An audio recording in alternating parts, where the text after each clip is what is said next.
যে রক্তদান একটি মহৎদান। এই রক্তদানের মাধ্যমে যে আমাদের মুমূর্ষু রোগী তাদেরকে রক্ষা করা এবং বিভিন্ন রোগে আক্রান্ত, ক্যান্সার থেকে শুরু করে থ্যালাসেমিয়া থেকে শুরু করে যাদের সবসময় রক্তের প্রয়োজন হয়, এই রক্তদাতারা তাদের মাধ্যমে তারা যে দান করেন সেই দানের জন্য তারা একটি প্রাণকে রক্ষা করতে পারে। কাজে এই মহতি দানে এই মডার্ন ক্লাব ভর্তি হয়েছেন। আমি সকলকে আন্তরিকভাবে অভিনন্দন জানাচ্ছি, শুভেচ্ছা জানাচ্ছি যে আপনারা এমন একটা মহতি কাজে আপনারা এগিয়ে এসছেন।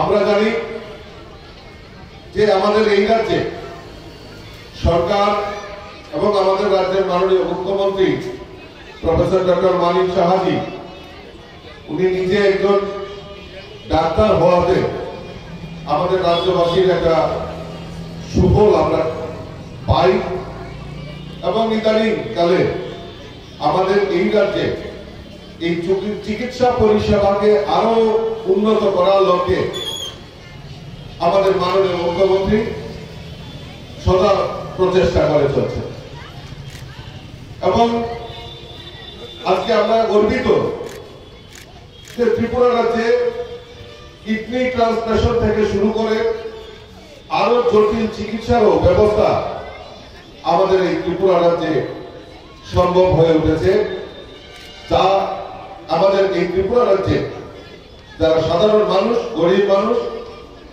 তাদের পক্ষে সেটা সম্ভব হচ্ছে। ধীরে ধীরে আরো পরিকাঠামো উন্নয়নের জন্য, এই স্বাস্থ্য পরিষেবাকে ঢেলে সাজানোর জন্য আমাদের মাননীয় মুখ্যমন্ত্রী বিশেষ উদ্যোগ গ্রহণ করেছে। আমরা সবাই জানি যে এই ত্রিপুরা রাজ্যে সবচেয়ে এই যে আমরা উৎসব করি, বিভিন্ন ক্লাব, এনজিও, সামাজিক সংগঠন বিভিন্ন সামাজিক কর্মসূচিতে এগিয়ে আসেন এবং এটা কম্পিটিশন, হেলথি কম্পিটিশন শুরু হয়েছে।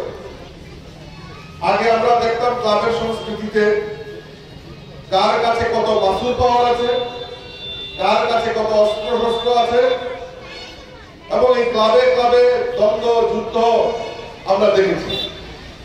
কিন্তু আমরা এখন একটা নতুন পরিবেশ আমরা পেয়েছি যে ক্লাবগুলির মধ্যে কম্পিটিশন শুরু হয়েছে যে কে কত সামাজিক কাজে এগিয়ে আসবে। বিভিন্ন কালচারাল অ্যাক্টিভিটিস থেকে শুরু করে সিনিয়র সিটিজেনদেরকে সম্মান জানানো, বস্ত্র দুস্থদের মধ্যে বস্ত্র বিতরণ, রক্তদান শিবির এবং বিভিন্ন কর্মসূচিতে বিভিন্ন ক্লাব এখন কম্পিটিশনে, হেলথি কম্পিটিশনে এগিয়ে এসেছেন যে কিভাবে তারা এই ক্লাবের নামকে আরো উজ্জ্বল করবে সুনামের সঙ্গে। সেটা এইটা আমাদের একটা পরিবর্তন এই ক্লাবগুলির মধ্যে দেখতে পাচ্ছি। তার জন্য সবচেয়ে বড় যে জিনিসটা আমাদের রাজ্যের সরকার যেটা প্রাথমিকতা দিয়ে আসছে সেটা হলো ল এন্ড অর্ডার, আইন শৃঙ্খলা। আমাদের রাজ্যের মাননীয় মুখ্যমন্ত্রী বারবার চেষ্টা করছেন যে এই রাজ্যে ল এন্ড অর্ডার অর্থাৎ শান্তি শৃঙ্খলা কিভাবে বজায় রাখা যায় এবং এই রাজ্যকে সমৃদ্ধশালী করা যায়, এক ত্রিপুরা শ্রেষ্ঠ ত্রিপুরা করার লক্ষ্যে আমাদের সরকার সেই দিশা নিয়ে কাজ করছে। আমরা জানি যে এই বিগত আগস্ট মাসে আমাদের রাজ্যে একটা ভয়াবহ বন্যার পরিস্থিতি সৃষ্টি হয়েছে। অতি বৃষ্টির ফলে রাজ্যের বিভিন্ন জায়গায়, বিশেষ করে আমাদের গোমতী ডিস্ট্রিক্ট, আমাদের সাউথ ডিস্ট্রিক্ট থেকে শুরু করে বিভিন্ন জায়গায় এই বন্যায় অনেক ক্ষতিগ্রস্ত আমাদের হয়েছে। আর সবচেয়ে বড় জিনিস যেটা হলো আমাদের কৃষকরা সে ব্যাপারে বেশি করে ক্ষতিগ্রস্ত হয়েছে। কিন্তু আমাদের সরকারের তৎপরতায় আজকে এই আমরা বন্যা কবলিত এলাকা থেকে বন্যার দুস্থদের, বন্যায় দুর্গতদের পরিত্রাণের ব্যাপারে আমাদের সরকার অগ্রণী ভূমিকা নিয়ে, দায়িত্ব নিয়ে তাদেরকে সংরক্ষণ করা, তাদেরকে আবার মূল স্রোতে ফিরিয়ে আনার প্রচেষ্টা আমাদের রাজ্য সরকার করেছে।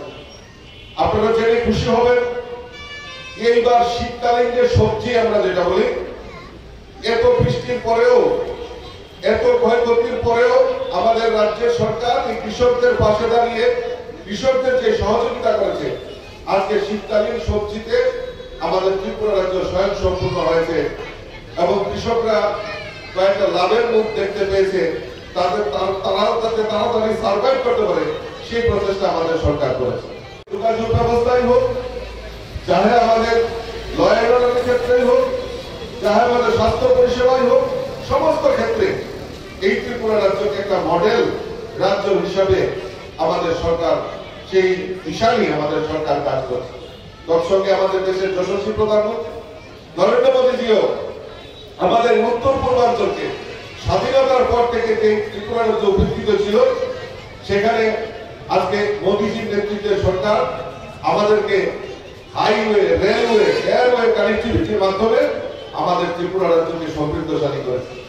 আমাদের কাছে একটা ন্যাশনাল হাইওয়ে ছিল আসাম আগরতলা জাতীয় সড়ক, আজকে ৯টি ন্যাশনাল হাইওয়ে আজকে আমরা আমাদের দেশের প্রধানমন্ত্রী আমাদেরকে উপহার দিয়েছেন এবং কাজ শুরু হয়ে গেছে।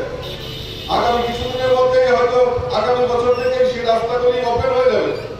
আজকে আগরতলা থেকে ধর্মনগর যে 5 ঘন্টা লাগতো, আজকে আমরা এই রাস্তা ব্যবহার করে মাত্র ২.৫-৩ ঘন্টার মধ্যে আমরা ধর্মনগরে পৌঁছতে পারি, 2 ঘন্টার মধ্যে কুমারঘাটে পৌঁছতে পারি। অর্থাৎ এই যোগাযোগ ব্যবস্থা একটা আমূল পরিবর্তন মোদীজি আমাদেরকে দিয়েছেন। ইন্টারন্যাশনাল এয়ারপোর্ট আজকে আমাদের উত্তর পূর্বাঞ্চলের মধ্যে সবচেয়ে সুন্দর এবং সবচেয়ে বড় এয়ারপোর্ট যদি হয়ে থাকে, তাহলে আগরতলা মহারাজা বিক্রম কিশোর মানিকের নামে উৎসর্গ করা হয়েছে আগরতলা বিমানবন্দর। সেটাকে উত্তর পূর্বাঞ্চলের মধ্যে সবচেয়ে সুন্দর এয়ারপোর্ট আমাদের এই এয়ারপোর্ট। আজকে সাবরুম পর্যন্ত আমাদের রেল কানেক্টিভিটি, আগরতলা স্টেশন থেকে ভারতবর্ষের বিভিন্ন প্রান্তে রেল কানেক্টিভিটির যদি ব্যবস্থা করে থাকে আমাদের দেশের প্রধানমন্ত্রী নরেন্দ্র মোদী করেছে। কাজেই বন্ধুগণ, এই সরকারকে সহযোগিতা করা আর আমাদের যে লক্ষ্য এক ত্রিপুরা শ্রেষ্ঠ ত্রিপুরা নির্মাণ করা, এই এক ত্রিপুরা শ্রেষ্ঠ ত্রিপুরা করার লক্ষ্যে আপনাদের এই ক্লাবের যারা সদস্য এবং এই এলাকার সুদী নাগরিকবৃন্দ যারা রয়েছে, তারা তাদের সহযোগিতা, পূর্ণ সহযোগিতার মাধ্যমে আমরা এই এক ত্রিপুরা শ্রেষ্ঠ ত্রিপুরা করার লক্ষ্যে আমরা এগিয়ে নেব।